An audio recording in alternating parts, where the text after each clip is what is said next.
Que s'est-il passé jusqu'à présent au Moyen-Orient avec la guerre entre les États-Unis et l'Iran? Je ne considère pas qu'Israël en fasse partie, car il ne combattait pas dans cette guerre. Je pense que la décision de faire la guerre à l'Iran a été une décision militaire. Les personnes qui ont eu une certaine influence, je parle de Pete Hegseth et de gens comme lui, pensaient pouvoir vaincre l'Iran militairement. Et la décision actuelle d'aller vers un cessez-le-feu ou une forme de négociation découle de la réalité sur le terrain. Nous avons eu une sorte de raid récemment au cours des 4 derniers jours qui a eu lieu en Iran. Puis nous avons eu le briefing avec Donald Trump. Quelle est votre compréhension de la situation?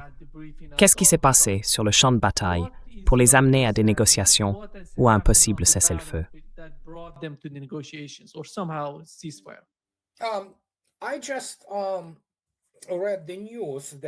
Je viens de lire une nouvelle, enfin, j'ai cet autocollant, tu vois, celui qui vient avec ce truc idiot de Windows, Windows 10 et Windows 11 aussi.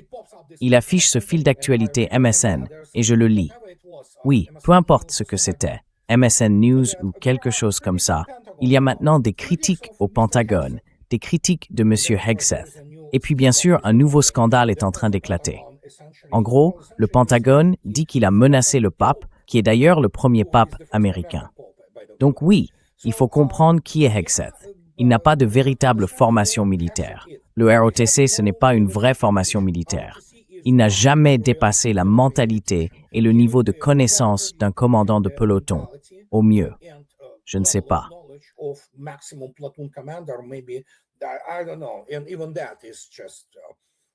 Et même ça, c'est juste son gars de l'altitude. C'était un présentateur. Il a étudié la politique. Bon sang. Je sais même pas ce que ça veut dire. Étudier la politique à l'université. Donc tu as ce type qui avait été en Afghanistan.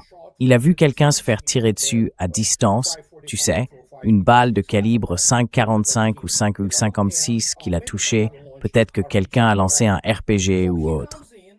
Alors, il revient et pense qu'il peut comprendre et saisir la complexité d'une vraie guerre.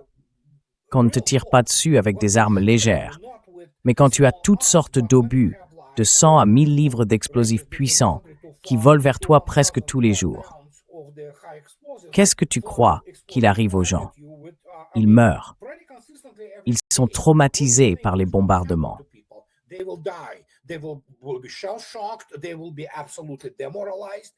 Ils seront complètement démoralisés. Et ce n'est pas le genre de guerre que le Pentagone connaît. Ils n'y comprennent absolument rien. Il n'y a pas un seul officier américain qui sache de quoi il s'agit, sauf peut-être ceux qui sont allés là-bas dans le cadre de l'opération militaire spéciale, sous couverture, en prétendant être « Oh oui, nous sommes des volontaires ». Beaucoup d'entre eux sont morts.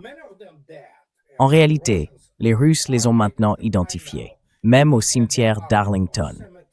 Tous ces soi-disant volontaires américains qui étaient en fait des soldats, des officiers de carrière et des sous-officiers tués par les Russes dans l'opération militaire spéciale. Ils se sont retrouvés dans la même situation, mais cette fois, vous n'avez plus la chair à canon, comme les Ukrainiens, derrière laquelle vous cachez. Vous devez sortir et agir.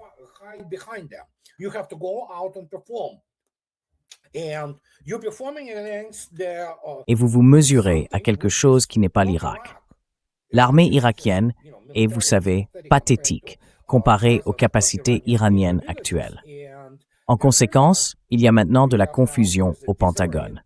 Encore une fois, j'ai pu lire que quelqu'un avait réellement menacé le pape. Le Pentagone affirme « Non, ce n'est pas vraiment ce qui s'est passé. Nous l'accueillons toujours. » Mais le Vatican a essentiellement annulé la visite du pape au Pentagone. Donc maintenant, nous avons quelqu'un au Pentagone qui critique et en fait demande que le Texas soit écarté. Oui, à quoi vous attendiez-vous? Vous avez en gros un type sans véritable expérience militaire. Le fait qu'il soit allé en Afghanistan, eh bien, beaucoup de gens sont allés en Afghanistan, d'accord? Nous avons vu ces généraux américains en Afghanistan.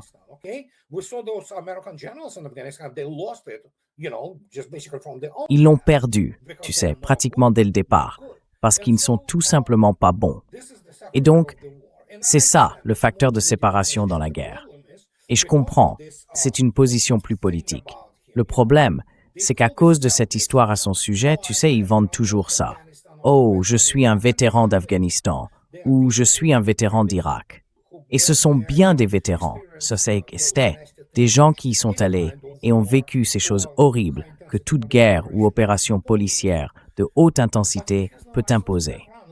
Mais lui, il n'a absolument aucune expérience au niveau opérationnel ou stratégique. Il ne comprendrait pas ça. Il connaît des formules toutes faites. Il fréquente quelques généraux. Mais ce que tu vois maintenant, surtout quand même le New York Times et le Washington Post semblent se préparer à bouger et à tout rejeter sur Hafez. Évidemment, il est en train d'être sacrifié.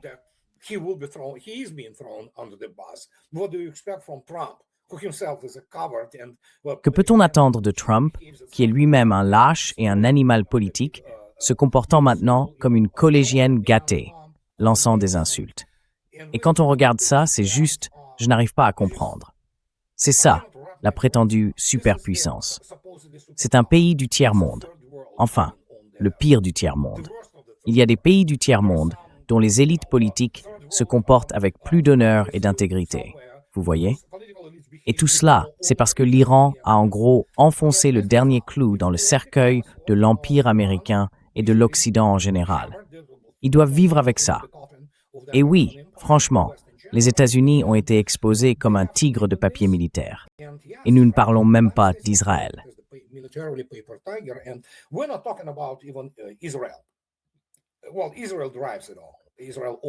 Eh bien, Israël dirige tout. Israël possède Trump. Il possède le Congrès. Et donc, les États-Unis sont dans une impasse. C'est un casse-tête, d'accord? Ils ne peuvent pas continuer, mais ils ne peuvent pas non plus partir. Donc, ils sont simplement bloqués. Et Israël, que puis-je dire? Je veux dire, peu importe maintenant ce qu'ils font. Ils sont absolument sans défense. Et cela va continuer. Et je pense, il y a beaucoup de gens, j'en parle dans la vidéo d'aujourd'hui, qui sera mise en ligne assez rapidement après que nous ayons terminé ici. Téhéran a très bien calculé sa stratégie, tout cela. C'est une stratégie vraiment bien conçue, non sans défaut.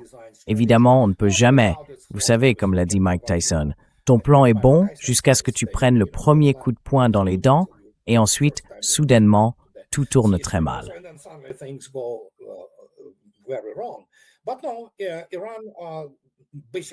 Mais non, l'Iran a essentiellement réussi sur le plan stratégique général.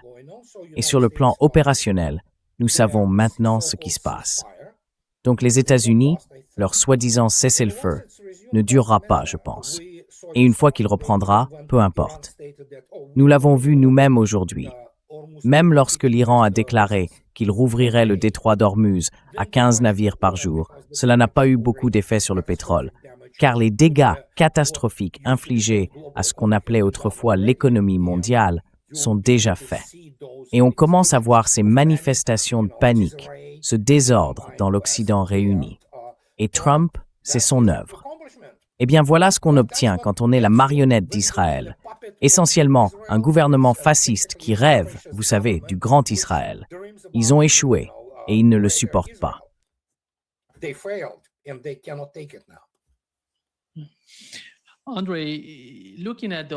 André, en regardant l'opération, cette soi-disant opération de sauvetage de pilotes, qu'est-ce que c'était? Je veux dire, regarde le niveau de tout ça. Si je ne me trompe pas, ils avaient 12 ou 14 personnes, tu sais, des avions. Nous, on avait un C-130, on avait des Black Hawks, on avait des Little Birds, 4 Little Birds.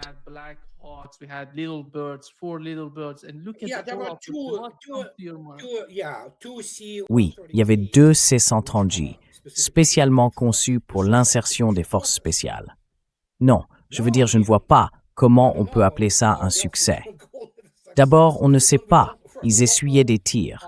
La seule photo que j'avais besoin de voir, pas même celle des C-130 brûlés et tout le reste, c'était l'épave de l'un des hélicoptères Little Bird AH-6. Elle se trouvait à une certaine distance de l'endroit où les C-130 avaient brûlé, pour une raison ou une autre. Ils ont probablement été touchés par quelque chose. Mais on pouvait voir cette épave, et elle était complètement criblée d'impacts d'armes légères, et tu sais, de mitrailleuses de gros calibre, très probablement.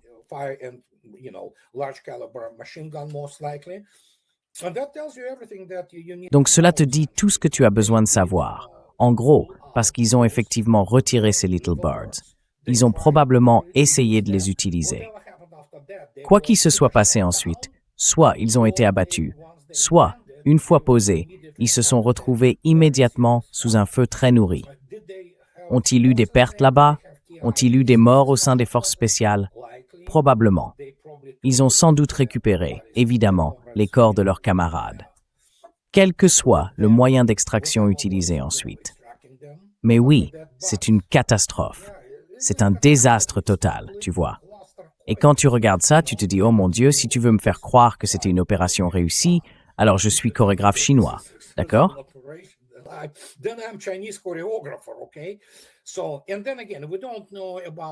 Donc, encore une fois, nous ne savons rien de cette femme qui serait prétendument de la CIA. L'Iran la détient, autant que nous le sachions pour l'instant. Il faudra attendre de voir s'il y aura une sorte d'échange ou autre chose. Ce genre d'affaires se règle généralement à huis clos. Mais oui, je n'appellerais pas ça un succès, honnêtement. J'ai simplement de la compassion pour les gars des bérets verts et des rangers qui ont été envoyés là-bas. En gros, envoyés à la mort. Maintenant, on peut s'asseoir et spéculer sur le fait que c'était au final une tentative de je ne sais quoi. L'extraction d'uranium, peut-être. Mais quiconque a planifié cela aurait pris en compte que, vous savez, il s'agissait d'une extraction d'uranium.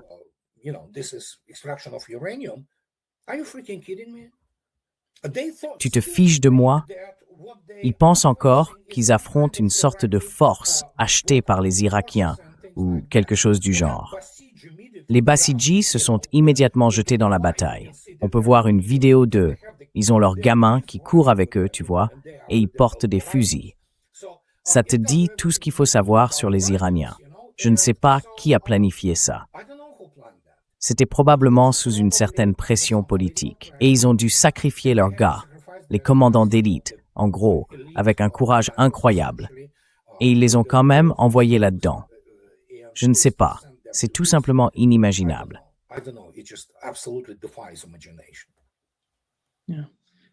Je pense que lorsque la vérité éclatera, ce sera stupéfiant. Eh bien, je veux dire, les Russes, il faut leur reconnaître leur mérite professionnel face à ces gars-là, les forces spéciales américaines qui ont essentiellement dû se sacrifier. Encore une fois, vous savez, ils ont probablement essayé de reproduire l'assaut de Gostomel, que la division aéroportée de Pskov et les forces spéciales russes avaient mené. Cela avait été très réussi. Ils ont tenu leur aérodrome pendant longtemps, puis bien sûr, une décision politique est intervenue et ils se sont retirés. Mais ces gars-là ont pensé, « Oh oui, on peut faire un Gostomel, vous savez, avec des hélicoptères et des avions. » Non, non, non, c'est différent. Des circonstances différentes, des conditions différentes sur le terrain et ailleurs.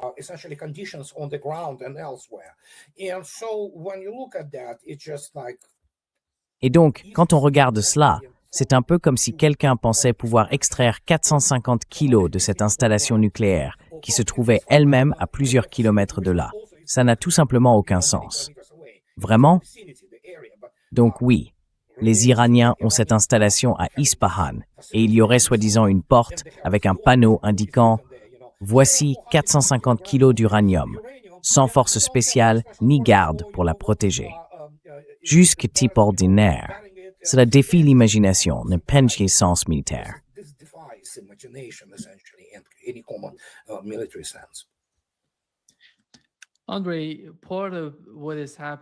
André, une partie de ce qui s'est passé sur le champ de bataille concerne les intercepteurs de munitions. Non seulement les intercepteurs, mais aussi les missiles de croisière que les États-Unis utilisent contre l'Iran. L'une des photos que nous avons vues il y a seulement 2 jours montre l'un des intercepteurs qu'Israël utilise, le David Sling. Et la photo indique qu'il a été produit en 2026, cette année. Ils utilisent donc une production de cette année. nuclear production of this year. What does that say to us? Qu'est-ce que cela nous dit? C'est simple. Ils n'ont plus rien. Aussi simple que cela. On voit les missiles iraniens voler à leur guise. Mis à part le fait que, évidemment, oui, les États-Unis et Israël raclent les fonds de tiroir. Israël lui-même est juste, une fois qu'on enlève la propagande diffusée par les médias israéliens aux États-Unis, dont la plupart sont essentiellement contrôlés par Israël ou l'AIPAC, c'est une puissance militaire de troisième ordre. La seule chose qu'ils possèdent vraiment, c'est la défense aérienne. Leur infanterie est une plaisanterie. Vous avez vu ce que le Hezbollah leur a fait dans le sud du Liban. Et maintenant, Netanyahou sort et dit « Oh oui, nous sommes prêts à négocier, mais le Hezbollah doit se désarmer. » Vraiment?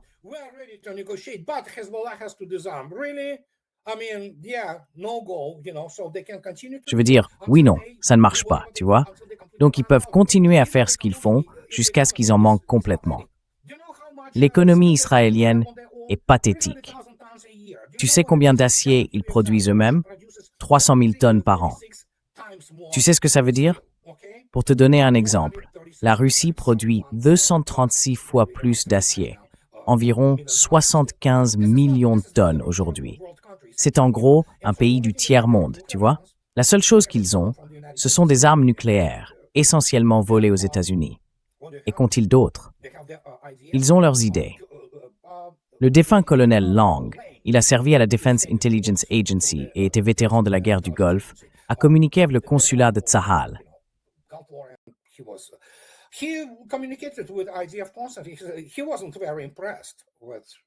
Il n'était pas très impressionnant pour son âge, un gendarme accablé par un équipement lourd. Et tu as vu toi-même comment les Merkava brûlent dans le sud du Liban et qu'ils sont coincés. La seule chose qu'ils peuvent faire, et c'est ce qu'ils font toujours, tout comme les États-Unis, c'est se nourrir les uns des autres. Ils étaient grisés par l'approvisionnement en pétrole. Tu sais, tu me rends service, je t'en rends un. En gros, ils se félicitent mutuellement comme de grandes puissances. Mais en réalité, la seule chose qu'ils savent vraiment faire, c'est faire la guerre, utiliser des armes à distance. Sans les États-Unis, Israël n'est rien en vérité. C'est un pays du tiers-monde avec des armes nucléaires.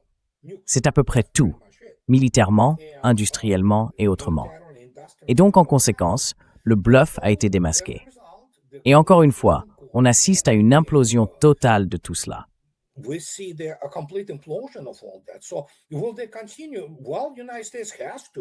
Alors, vont-ils continuer? Eh bien, les États-Unis le doivent. Ils ne peuvent rien y faire. Ils sont littéralement coincés, parce qu'il faut comprendre ce qui se passe. 20%, un cinquième, de l'approvisionnement énergétique mondial est contrôlé par l'Iran aujourd'hui. Point final. Croyez-moi, c'est sous leur contrôle, et il n'y a rien, pas même les armes nucléaires, qui puissent y changer quoi que ce soit. Et il y a autre chose que beaucoup de gens oublient.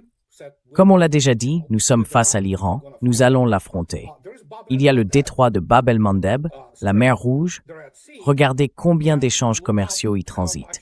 Et puis bien sûr, juste hier, l'Iran a frappé l'une des stations de pompage de l'oléoduc Est-Ouest en Arabie Saoudite qui mène à la mer Rouge. Vous pouvez donc voir ce scénario se dérouler, ce qui est évidemment un cauchemar pour Israël.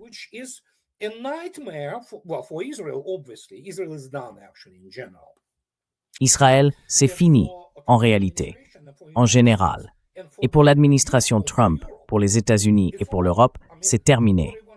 Je veux dire, que pouvez-vous faire? La Pologne a envoyé 3 corvettes là-bas. Oui, bien sûr, ça va tout changer.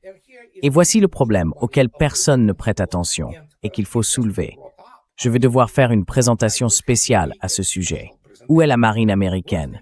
Oh, je peux vous dire où elle est. Introuvable, sauf peut-être quelques SEAL ou quelque chose du genre.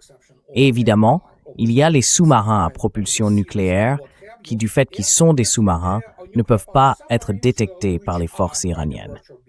Et puis il reste encore la capacité de lancement, ce qu'il reste de missiles Tomahawk dans l'arsenal américain. Tomahawk missiles in the American arsenal. That's it. C'est comme ça. Vous ne pouvez déplacer aucun navire dans la zone de portée des missiles anti-navires iraniens. Point final. C'est ce qui est arrivé à l'USS Tripoli, qui se trouve maintenant dans l'océan Indien Sud, car il est impossible de déplacer cette unité expéditionnaire des marines. La probabilité qu'elle soit frappée est extrêmement élevée. Et alors, que ferez-vous quand vous aurez en gros 2500 marines là-bas et l'équipage sur ce LHD? C'est terrible. Cela pourrait être absolument catastrophique. Et nous ne savons toujours pas comment ils ont combattu cet incendie de 30 heures dans la buanderie du porte-avions Gerald Ford. Voilà. Ce que nous avons maintenant, vous l'avez vu vous-même, tout le monde le voit. Ces navires sont bloqués et il n'y a rien à faire.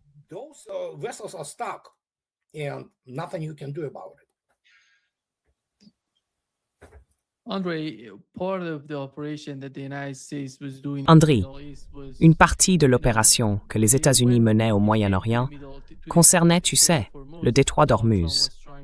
Donald Trump essayait de convaincre les Européens de s'y impliquer. Aujourd'hui, on a de nouveau appris que Trump essaye de les pousser. Il parle de cette trêve de 2 semaines. Mais en même temps, il met la pression sur le secrétaire général de l'OTAN, Rutte, et sur les pays de l'OTAN pour qu'ils fassent quelque chose à propos du détroit d'Ormuz. Alors, que peut apporter l'Europe sur le théâtre du détroit d'Ormuz que les États-Unis ne peuvent pas? Parce qu'il faut comprendre ce que Donald Trump attend exactement d'eux. What does Donald Trump want from them? Écoutez, si vous lisez ses publications, même celles d'hier, à propos de Marjorie Taylor Greene, c'est comme une gamine gâtée de collège, vous voyez, essentiellement hystérique, qui s'emporte et se conduit mal. Il est mentalement instable, et il faut l'admettre maintenant. Donc il peut essayer tout ce qu'il veut. Le problème, comme toujours, c'est que les États-Unis veulent que quelqu'un soit touché par les missiles anti-navires, parce qu'ils ne peuvent pas se permettre. Enfin, encore une fois, c'est pathétique. D'accord, disons par exemple que c'est le Charles de Gaulle, le porte-avions à propulsion nucléaire, avec quelques-uns de ses destroyers ou frégates. Voyons ce qui va se passer. C'est la seule chose. Pour le reste, ils ne peuvent déplacer qu'un nombre très limité de leurs moyens de surface.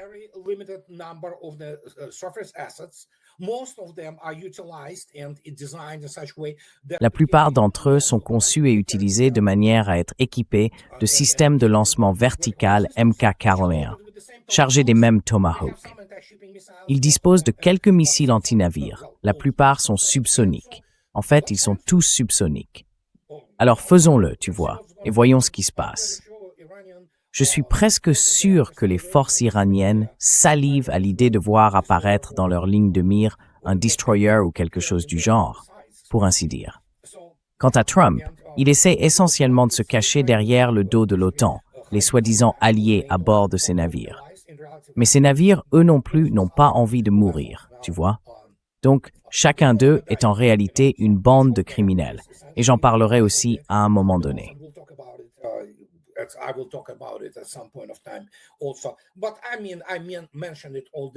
Je veux dire, j'en parle tout le temps. Quand on regarde les élites militaires et politiques, ce sont une bande d'incapables. La seule chose qu'ils savent faire, c'est rester élus et conserver leur poste. J'ai lu aujourd'hui une déclaration du chef de l'armée française, Mamdon. C'est un enfant. Il ne comprend pas de quoi il parle. Ils n'ont pas de ressources. Ils ne comprennent pas comment tout cela fonctionne. La seule chose qu'ils comprennent, c'est qu'une fois à portée, ils seront coulés. Ils seront frappés et les conséquences seront catastrophiques, surtout pour un peuple aussi sensible que les Français. Les Britanniques, eux, n'ont pas grand-chose. Ils préfèrent garder le porte-avions qu'ils ont actuellement dans la relative sécurité de l'Asie du Sud-Est.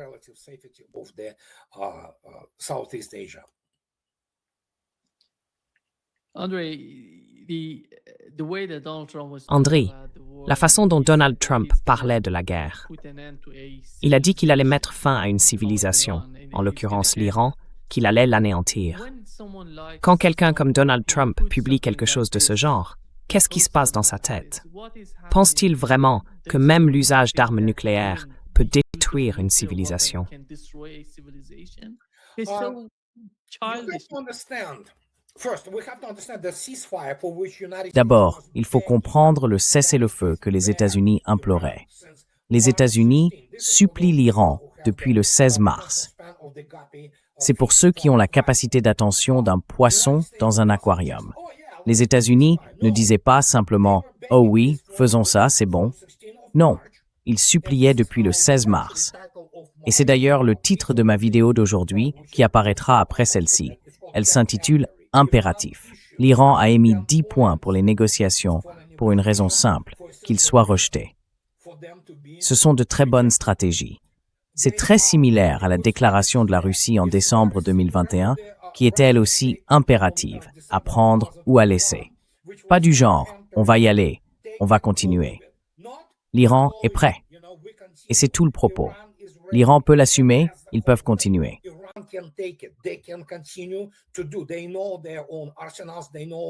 Ils connaissent leurs propres arsenaux. Ils savent combien d'armes ils possèdent. Ils ont affiné leurs tactiques et leurs opérations. Et les États-Unis n'ont pas le temps. Ils n'ont pas les arsenaux nécessaires pour continuer ainsi. Alors que reste-t-il? Je ne sais pas. Veulent-ils des troupes au sol? Oui, ils peuvent envoyer des troupes au sol et voir ce qui se passe. Ce sera un massacre.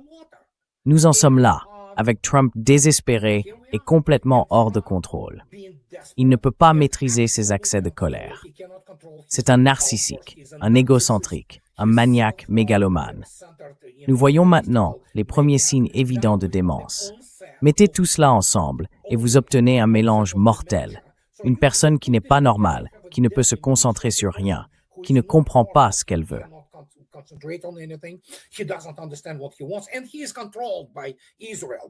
Et il est contrôlé par Israël, parce qu'il faut comprendre, toutes ces explosions, ces tactiques, ces opérations, elles servent pour l'instant à masquer le fait principal. Son nom apparaît 5500 fois dans les dossiers Epstein. On ne peut pas encore l'accuser à cause de la présomption d'innocence, mais tout le monde comprend de quoi il s'agit. Tous ceux qui ne sont pas complètement idiots, qui vénèrent ce golem, en somme une marionnette du gouvernement israélien, du Mossad. Il est totalement empêtré dans le fait d'être en réalité contrôlé par ses courtisans, qui sont des sionistes chrétiens. Ce ne sont pas des chrétiens. Ce sont des gens dont la loyauté va à Israël. Et donc quand on regarde cela, oui, il finira probablement à un moment donné par devenir fou.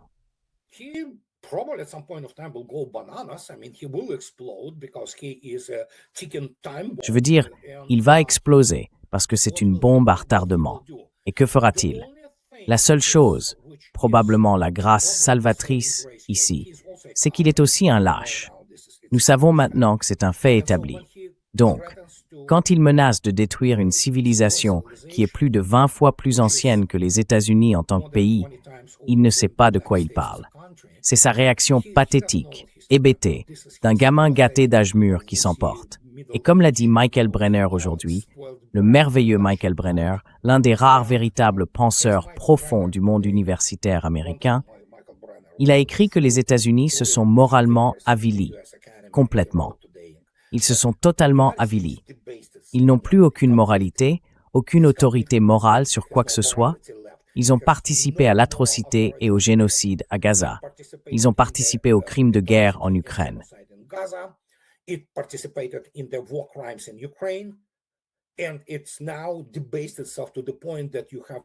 il s'est désormais avili, au point que le président des États-Unis se comporte ainsi.